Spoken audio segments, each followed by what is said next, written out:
दृश्य तमारा मानसपट पर अंकित थई जाय छे अने ए समय आ दुर्घटना घटी त्यारे तमामने शांत पाडता वडाप्रधान देखाई रह्या छे।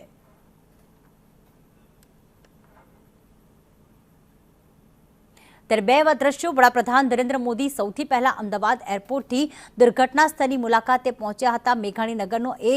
વિસ્તાર આઈજીપી ગ્રાઉન્ડ કે જ્યાં હોસ્ટેલ પણ આવેલી છે, બીજી મેડિકલની ડોક્ટર્સ ત્યાં રહેતા હોય છે, અભ્યાસ કરતા હોય છે, મેસ આવેલું છે એટલે કે ત્યાં ભોજન કરવા આવતા હોય છે અને બપોરનો સમય હતો જેના કારણે તેમને ભોજન પીરસાઈ રહ્યું હતું અને એ દુર્ઘટના સ્થળની મુલાકાત તેમણે લીધી ને આ તરફ આપ જોઈ રહ્યા છો કે હોસ્પિટલમાં એ તમામ ડોક્ટર સાથે પણ તેમણે મુલાકાત કરી હતી કે જો ઈજાગ્રસ્ત થયા હતા અને दुर्घटना स्थळની મુલાકાત લઈને ખાસ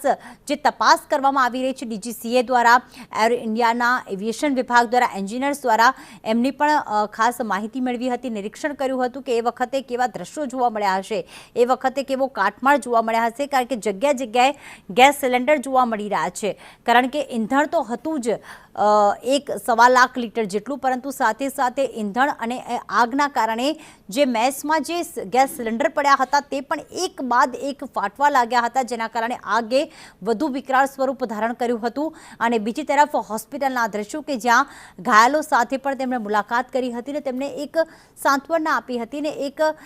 કહ્યું હતું કે તમે ઠીક થઈ જશો, બધું જ બરાબર છે, તમે બચી ગયા છો અને હવે એ ઘટનાને તમે બિલકુલ ભૂલી જાઓ,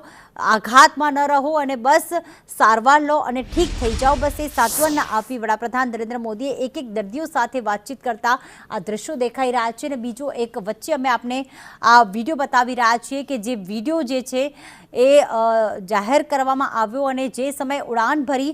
એરપોર્ટથી ઉડાન ભરતા જ માત્ર 40 સેકન્ડની અંદર આગળ વિમાન થોડું ઊંચે ગયું અને ફરી પાછું નીચે આવ્યું, જાણે પાયલોટ તેને કંટ્રોલ જ ન કરી શક્યું એવા દ્રશ્યો પણ જોવા મળ્યા અને મેસ સાથે હોસ્ટેલ સાથેની જે બિલ્ડિંગ હતી તેની સાથે અથડાઈ ગયું હતું, તેનો એક ભાગ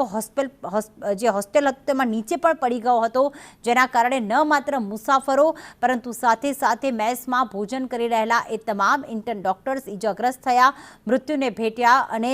આગ એટલી ભીષણ હતી કે 3 ફાયર ફાઇટર ત્યાં પહોંચી। શરૂઆતમાં તો કોઈ આસપાસના લોકો સમજી જ ન શક્યા, તમામ લોકોને એવું જ લાગ્યું કે આ કોઈ આગ લાગી છે, પરંતુ એક બાદ એક જ્યારે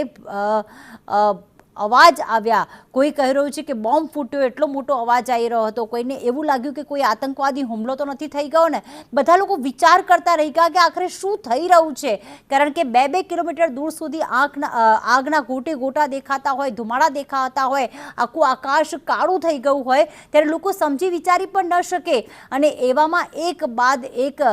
જે ભડાકાના અવાજ આવ્યા હતા, જાણે બોમ્બ ફૂટ્યો હોય એવા અવાજ આવ્યા હતા ત્યારે લોકો ઘણા ઘટના સ્થળે પહોંચ્યા તો ત્યારબાદ માહિતી પણ મેળવી કે આખરે આ ઘટના થઈ છે। ઘણા આસપાસ નજરે જોનાર લોકો હતા કારણ કે શરૂઆતમાં તો જે પ્રત્યક્ષદર્શી ત્યાં હોય, જે લોકો જોતા હોય તે લોકોને બળતા જોતા હોય, દાઝી ગયેલા જોતા હોય, લોહી લુહાણ હાલતમાં જોતા હોય, તેમણે રિક્ષાઓ રોકી અને રિક્ષામાં બેસાડીને તમામ ઇજાગ્રસ્ત લોકોને સિવિલ હોસ્પિટલ ખાતે પણ પહોંચાડ્યા હતા અને તમામ લોકો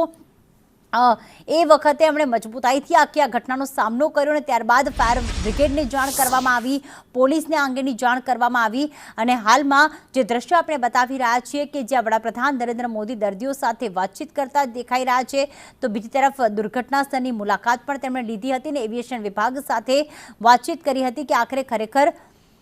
આખી આ દુર્ઘટના કઈ રીતે બની છે, આખરે કોઈ ટેકનિકલ ખામી હતી કે નહીં। બ્લેક બોક્સ હાલમાં કબજે કરવામાં આવ્યું છે કારણ કે બ્લેક બોક્સ જ એવી વસ્તુ છે, આપણે જાણીએ છીએ કે જાણે તમને એવો વિચાર થતો હશે કે આખું પ્લેન દુર્ઘટનાગ્રસ્ત થઈ ગયું, એ બળી ગયું છે તો પછી બ્લેક બોક્સથી કઈ રીતે માહિતી મેળવવામાં આવી છે, પરંતુ બ્લેક બોક્સમાં એ મટીરિયલ હોય છે, ટાઇટેનિયમથી બનાવવામાં આવતું હોય છે જેના કારણે તેને કોઈ જ અસર થતી નથી અને એ આખો જે ડેટા રેકોર્ડર હોય છે તે તેમાં 30 દિવસ સુધી રહેતો હોય છે। બ્લેક બોક્સ કદાચ કોઈ પાણીમાં ક્રેશ થયું હોય કે કોઈ દુર્ઘટના સ્થળે મળતું ન હોય તો તેને સિગ્નલ દ્વારા પણ શોધી શકાતું હોય છે, પણ આ ઘટનામાં બ્લેક બોક્સ કબજે કરવામાં આવ્યું છે અને હવે તેમાં ડેટા રેકોર્ડરના આધારે, કોકપિટના રેકોર્ડરના આધારે શોધ કરવામાં આવશે કે આખરે કઈ પ્રકારની ટેકનિકલ ખામી અચાનક સર્જાઈ ગઈ। બીજી તરફ એ દ્રશ્યો કે જ્યાં પરિવારજનો, સ્વજનો રોકકળ કરી રહ્યા છે, આક્રંદ છે અને તમામ પોતાના સ્વજનોને વિદાય આપવા ગયા હતા,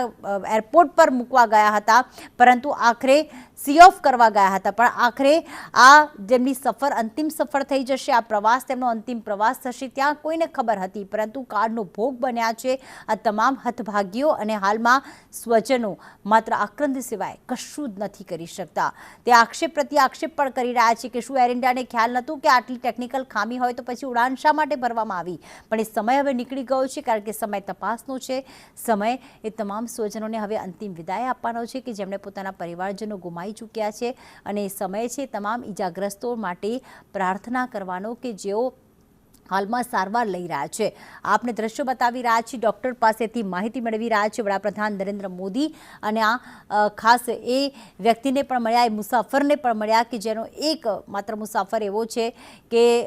જે છે ઇમરજન્સી વિન્ડો પર બેઠો હતો અને તેનો આબાદ બચાવ થઈ ગયો છે. તે કઈ રીતે બચ્યો, કઈ રીતે કૂદ્યો, આખી ઘટના કઈ રીતે બની, તેને અત્યારે કશું જ યાદ નથી. અત્યારે માત્ર તે સારવાર લઈ રહ્યો છે, પણ તેની પણ તપાસ કરવામાં આવશે, તેને પણ સવાલ પૂછવામાં આવશે, કારણ કે તમામ 242 મુસાફરો સાથે એ પણ મુસાફરી કરી રહ્યો હતો. અને શરૂઆતમાં શું થયું, કારણ કે જે પણ વિડીયો સામે આવી રહ્યા છે, કોઈએ પોતાના સોશિયલ મીડિયા પર શેર કરેલા, તેમાં શરૂઆતની તસવીરો આવી રહી છે, કોઈએ ફેસબુક લાઈવ કે ઇન્સ્ટાગ્રામ પર એ તમામ પર વિડીયોઝ પણ મૂક્યા છે કે આખરે શું થયું જ્યારે ઉડાન ભરી. કારણ કે સામાન્યતઃ જ્યારે પહેલી વખત કોઈ પણ મુસાફરી કરતું હોય છે ત્યારે તે પોતાની યાદ જે છે એ કેમેરામાં કેદ કરતું હોય છે, કેપ્ચર કરતું હોય, તો ઘણા લોકોએ વિડીયો પણ લીધા હતા. એ તમામ સોશિયલ મીડિયા પર એ તમામ વિડીયોઝ પણ અમારી પાસે આવ્યા છે. પણ આખરે એ સમયે ખરેખર શું બન્યું હતું, કારણ કે પાયલોટે પણ ક્યાંક મદદ માંગવાની, સહાય માંગવાનો પ્રયાસ કર્યો હતો, પણ આખરે સહાય ન મળી અને ત્યાંથી કોઈ મેસેજ પણ ના આવ્યો, અને ક્ષણભરમાં જ આખું વિમાન જે છે તે દુર્ઘટનાગ્રસ્ત થઈ ગયું. અને એ વખતે દુર્ઘટનાગ્રસ્ત વિમાન શા માટે થયું, કઈ ટેકનિકલ ખામી સર્જાઈ, કારણ કે એવા પણ આક્ષેપ થઈ રહ્યા છે કે જ્યારે